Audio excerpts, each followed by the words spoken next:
Hola, ¿cómo estás? Hola, bien. ¿Tú? ¿Qué vas a hacer hoy? Acabamos de venir de ayudar a un amiguito que está por allá en ese sector. Eh, Está muy mal herido y nos lo cuidamos. Le hicimos un pequeño refugio para que no pase tanto frío y no lo ataque algún depredador. Y ahora voy a agarrar un proyectil que va a ser una piedra para poder atacar a todos esos animales que están por el sector de allá, por no ayudar a mi amiguito Gallotín. Acompáñenme.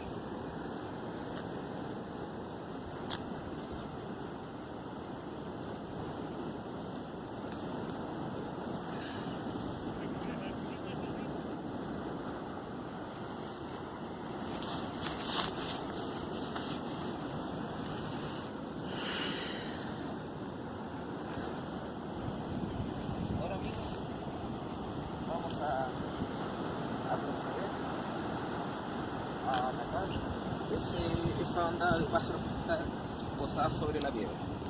Puedes bajarle un poco el zoom y acompáñame, por favor. Vamos, síganos.